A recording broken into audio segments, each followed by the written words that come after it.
Welcome to Daily Market Reflection for the June 29th, 2026 close.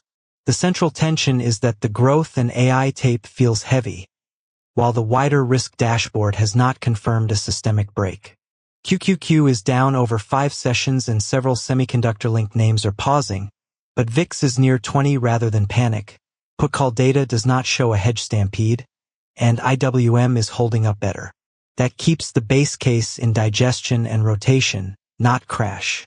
The important point is process, not prediction. A market can look uncomfortable and still be doing normal repair.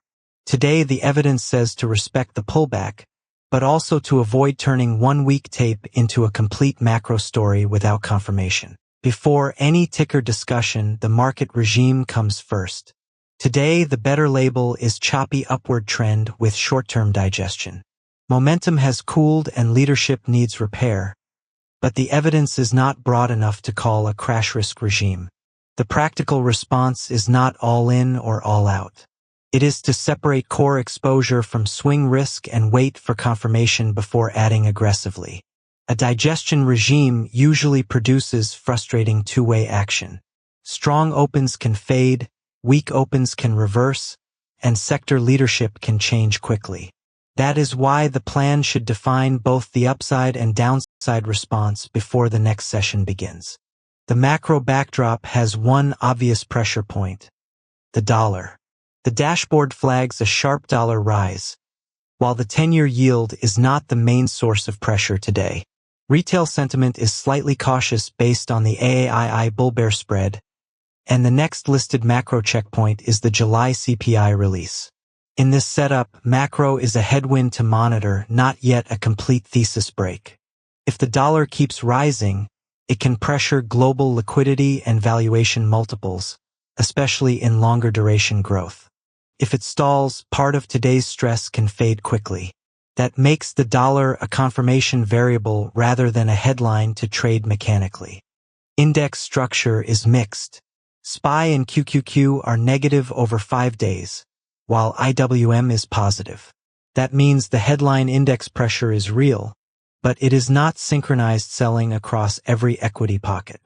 QQQ is the key repair test. Reclaiming short-term averages would support stabilization, while failing around the 50-day area would raise the risk of a deeper retest. For index work, the most useful question is not whether the market is red today. The useful question is whether support breaks and then fails to reclaim. A fast reclaim would say buyers still defend the trend.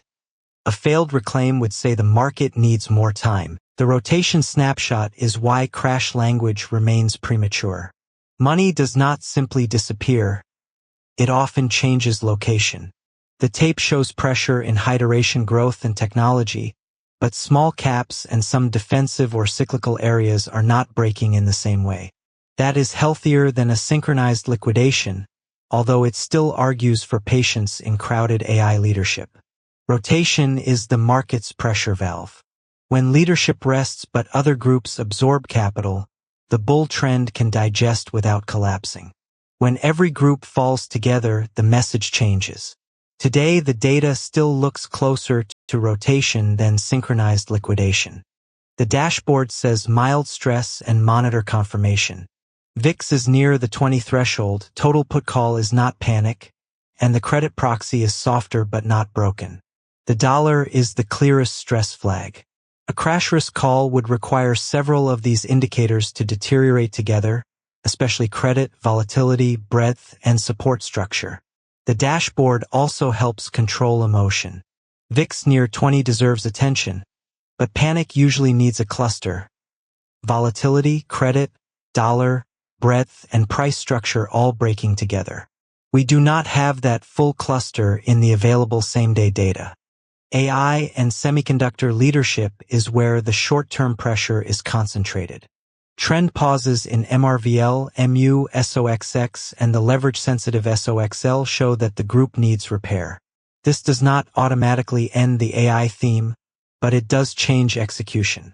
For swing timing, the market needs stabilization, support reclaim, and ideally better volume before treating weakness as a clean add window.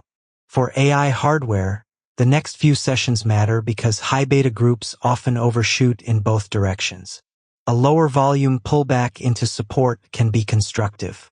A high volume support loss with failed rebound would be a different message. Time horizon matters. Long-term investors can focus on whether the thesis and weekly structure remain intact. Swing traders should demand a better support reclaim or momentum repair. Intraday traders should be careful with reflex bounces and leveraged ETFs. The same candle can be a long-term opportunity and an intraday trap. This horizon split prevents common mistakes. A long-term holder should not use an intraday panic rule, and a day trader should not justify a losing scalp with a 10-year thesis. Each layer needs its own invalidation point. A balanced plan keeps both shares and cash. Shares allow participation if stabilization comes quickly. Cash gives flexibility if the pullback deepens. Ads should come near support or after stabilization, not from emotional chasing. The bearish red strengthens only if support failures, broader selling, credit deterioration, and volatility acceleration confirm together. A practical plan might keep a core, reserve cash, and use smaller swing ads only when the tape stabilizes. That structure leaves room to participate if the market turns, but avoids being forced to sell if the digestion extends. The base case is choppy digestion with rotation under the surface. The bull case needs QQQ to reclaim key averages, VIX to cool, the dollar to stop accelerating, and semiconductors to stabilize. The bear case needs broad support breaks, expanding down volume and deterioration in credit and volatility. This is market commentary and educational content only, not financial advice. Going into the next session, watch whether bad news creates new lows, whether QQQ can reclaim short-term structure, whether small caps keep their relative resilience, and whether the dollar cools. Those confirmations matter more than any single candle.